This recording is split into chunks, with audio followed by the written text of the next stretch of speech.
Welcome to 1.6 AP Biology, Nucleic Acids. In this chapter, we are going to look at the structure and function of DNA and RNA, which are the two major types of nucleic acids, and we are going to look at the differences and also explore directionality in the context of nucleic acids. DNA and RNA are fascinating structures. The central dogma of biology is that the information that is coded in DNA is carried by RNA into the cytoplasm, where, with the help of other RNA molecules, it is able to make proteins. And proteins ultimately define structure and function for the most part. What is beautiful about DNA is the amount of information that it can store. So here's a little piece from Scientific American, which I thought was interesting. By 2025, next year, humanity will generate about 3.3 times 10 power 22 zeros of data. That's 33 zettabytes of data. And imagine the amount of server space that kind of information is taking up currently. But DNA can take all of that information and store it into the size of a ping pong ball with room to spare. So, how does this very unassuming molecule manage to keep so much information within it? The answer lies in the chemical structure of DNA. So, like the other biomolecules that we looked at, carbohydrates and proteins, nucleic acids are also polymers. Nucleotides are the monomers of nucleic acids, both DNA and RNA. And both DNA and RNA have, those nucleotides are made up of three parts. There is a phosphate group. And if you remember from our study of functional groups, a phosphate group is PO4 minus. And then it has a pentose sugar. Remember, O's means a carbohydrate or a sugar, and penta means 5, so pentose. So it's a 5-carbon sugar, and here we have a ring structure, representation of a sugar. And then the third part of the nucleotide is the nitrogenous base. And as the name indicates, it has a lot of nitrogen and it has basic properties. So DNA and RNA, if you look at the nucleotides that make them up side by side, they look very similar. The difference is the sugar is a little bit different. So if you remember from our earlier discussion of sugars, a small difference can make a small difference in chemical organization can make a huge difference in function. So here we have deoxyribose sugar, and you look at the hydrogen here in carbon attached to carbon number 2, and look at ribose and what's attached to carbon number 2. So ribose as a OH, and here in deoxyribose, as the name indicates, deoxy, one oxygen less of the ribose sugar, so one oxygen less. So ribose and deoxyribose are very similar, except that the sugar has an extra oxygen in the form of an OH in ribose. So that's one of the big differences between DNA and RNA. And the nitrogenous base, you can look at the nitrogenous base here. DNA has these 4 types of nitrogenous bases: adenine, thymine, guanine, and cytosine. Adenine and guanine are called as purines, Purines. And these are 2-ringed structures made of carbon, nitrogen, and hydrogen. Thymine and cytosine are single-ring structures made of carbon, hydrogen, nitrogen, and oxygen. Okay, so those are the fundamental differences between purines and pyrimidines. So purines have two rings, and pyrimidines have single rings. So these are the 4 types of nitrogenous bases that are possible in DNA. RNA has very similar molecules here, or very similar nitrogenous bases. Adenine, guanine, cytosine, they are the same. Except instead of thymine, you have a molecule called uracil. And uracil and thymine are very similar, only a methyl group is different. Okay, so it's just this very simple organization. So you have one nucleotide here, and then you have another nucleotide here, and you have another nucleotide here, and these monomers, nucleotides, are attached one to the other. And the bond that connects them is called as a phosphodiester bond. Here is why. So let's take a look at this sugar.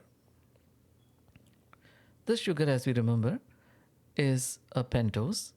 And if you remember ring structure naming, you have carbon from 1, 2, 3, 4, and the fifth carbon sticking out.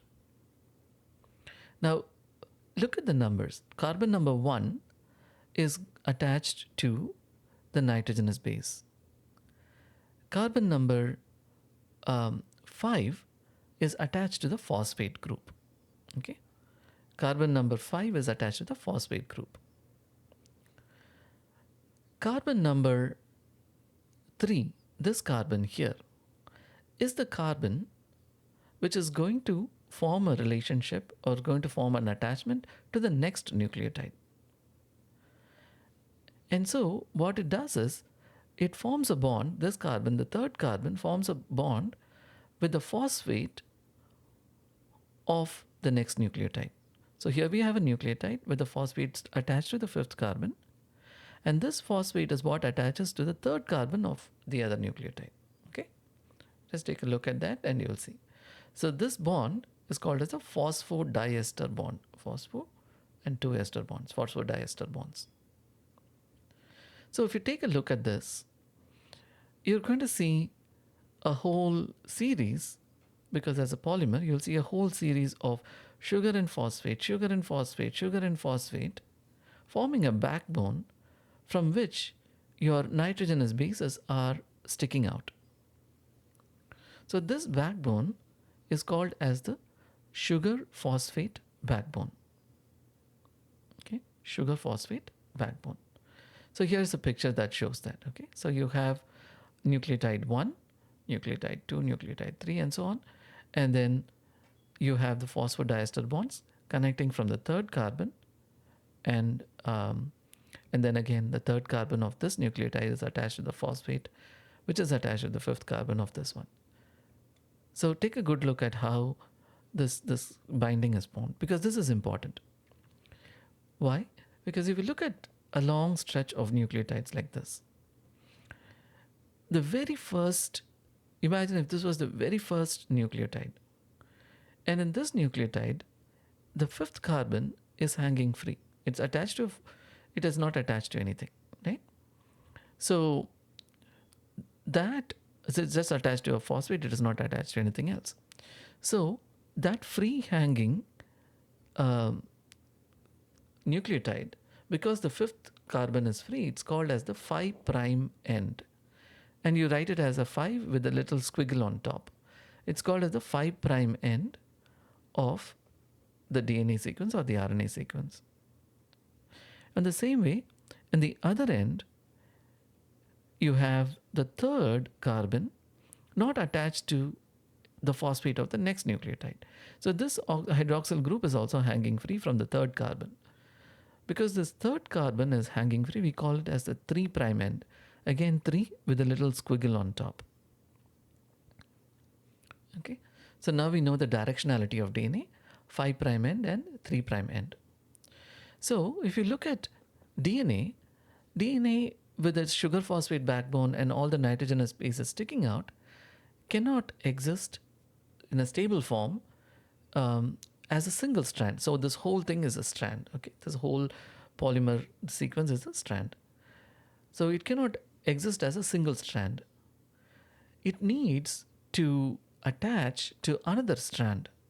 And the way it attaches is these nitrogenous bases need to form bonds between them, hydrogen bonds between them. And they have a preference. Okay, so we saw that there were, let me see here. We saw that there are in DNA there is A, G, T, and C. So this purine will form a bond with this thymine. So A forms a bond with T, two hydrogen bonds with T. And G forms three hydrogen bonds with cytosine. A is always bound to T and G is always bound to C. So what that means is, if you are given the total percentage of um, A in a sequence, in a nucleic acid sequence, you should be able to calculate the amount of T, because the amount of A is going to equal to the amount of T. A binds to T, right? And so what that means is, out of 100%, A plus T minus whatever this is going to give the total amount of G plus C. So then you're going to say that there is equal amount of G and C, and so you can divide that by 2 and you will have the amount of A, T, G and C. So you will find questions like that. You might find questions like that in your exam. Okay, so now you have your DNA strand, single stranded DNA, and then you have another strand of DNA running on the other side, bound together by their AT and GC interactions. One easy way I remember is apple in the tree, cars in the garage. A and T, apples in the tree, cars in the garage. But look at the orientation, the directionality here. So your DNA, if this strand is going from 5' to 3', the other strand, which runs parallel to it, is going from 3' to 5'. So it's parallel, but in the opposite direction. So this is called as the anti-parallel orientation. Anti-parallel orientation. Also, it's not going to be a straight ladder-like structure. What it does is, because of the sterical hindrances caused by the different molecules, here it's going to bend into a double helical structure. Okay, so this is a double helical structure, and so this double helical structure was the one that was discovered by Francis and Crick and Rosalind Franklin and Morris Wilkins, and won a Nobel Prize back in 1962. So that is DNA. RNA, we saw, is very similar to DNA, and it has a different set of nitrogenous bases. It has got A, G, and C, but it's got U instead of T. That's one difference. And then we also saw that the sugar is a ribose sugar with an additional O compared to deoxyribose. RNA can exist as a single strand. And there are three major types of RNA.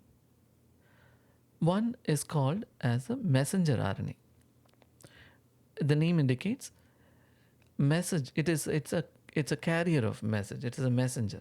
It takes information from the DNA, very faithfully carries it from inside of the nucleus into the cytoplasm, where all the machinery is. And there in the cytoplasm, it meets a structure called ribosome, which is also made of an RNA called ribosomal RNA. And there it recruits the help of a third type of RNA called transfer RNA. And that transfer RNA brings in, along with it, an amino acid, which is, as you know, the monomer of proteins. So depending on the sequence of the messenger RNA, which is now sitting on the ribosomal ribosome, and the transfer RNA brings in the sequence and very faithfully creates a sequence of amino acids corresponding to the code that is held by the messenger RNA, which originally came from the DNA. We are going to study this in great detail in future chapters when we are looking at transcription and translation and DNA replication and so on. So two major differences, RNA, a few major differences. DNA is a double-stranded structure. RNA can exist as a single-stranded structure. And DNA has deoxyribose sugar. RNA has ribose sugar. RNA has A, G, C, and U. And the way I remember this, just as I said for DNA, I remember apple in the tree and cars in the garage. The way I remember this for RNA is all unicorns go to church. All unicorns go to church. A is going to bind to U, C is going to bind to G. All unicorns go to church. And also the functions are very different, right? DNA is carrying information, storing information. RNA is as a functional role in carrying that information and creating a structure in which this messenger RNA can sit, and then where your transfer RNA can bring in nucleic amino acids and make proteins. Okay, so we already saw this one, the directionality. So the last carbon here attached to the phosphate is free. That makes the 5' end. And if the hydroxyl group is sitting free, then that's the 3' end. Okay. So this directionality is going to be important both in replication, which is making new copies of DNA, and also when we are looking at transcription, when we are making messenger RNA using this DNA as a template. That's a very basic overview of DNA and RNA.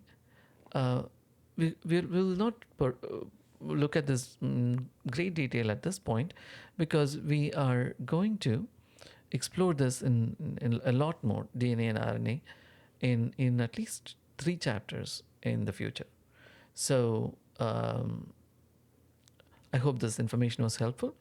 By this point, you should be able to talk about the different parts of nucleotides and how nucleotides are bound to each other by phosphodiester bonds, and what makes directionality, what is the 5' end, what is the 3' end, and how the DNA double-stranded structure has antiparallel orientation, and how your DNA forms a double helical structure instead of a ladder because of structural constraints, and how that RNA is different from DNA in several ways.